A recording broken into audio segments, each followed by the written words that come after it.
Protein synthesis is the topic of this video. First, we need to talk about the three essential types of RNA. First, the mRNA, or messenger RNA, copies the instructions in the DNA. Second, the tRNA, or transfer RNA, carries the amino acid to the ribosome.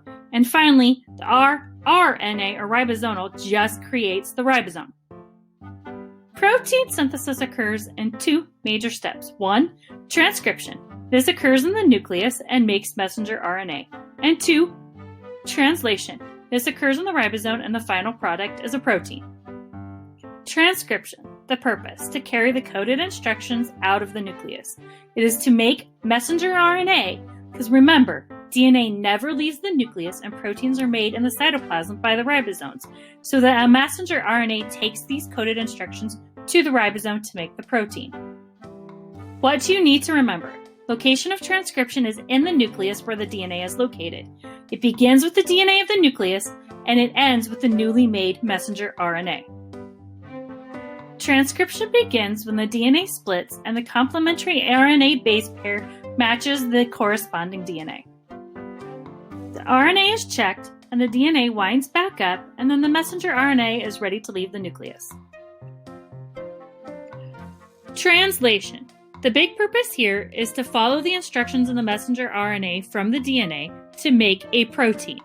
This occurs in the cytoplasm in a ribosome. Translation begins with messenger RNA in a ribosome and ends with a completed protein from amino acids. 4 terms you need to know. 1. Genetic code. These are the instructions for how to make proteins found in the DNA. A codon is a set of 3 nucleotides on the messenger RNA. An anticodon is the complementary base pairs found on the transfer RNA, and the amino acid is the building blocks to make the protein. Translation occurs in the ribosome. The codon is read on the messenger RNA. It's 3 base pairs. The transfer RNA then brings in the anticodon, and the amino acid is joined together by the polypeptide bond. The key is to know that messenger RNA tells you the amino acid. Let's watch as the process of translation occurs in the ribosome. The final product is all the amino acids joining together by polypeptide bonds to make a protein. These newly made proteins are sent to other places within the cell to be made into other things the organism needs, like enzymes to digest food or hormones to grow.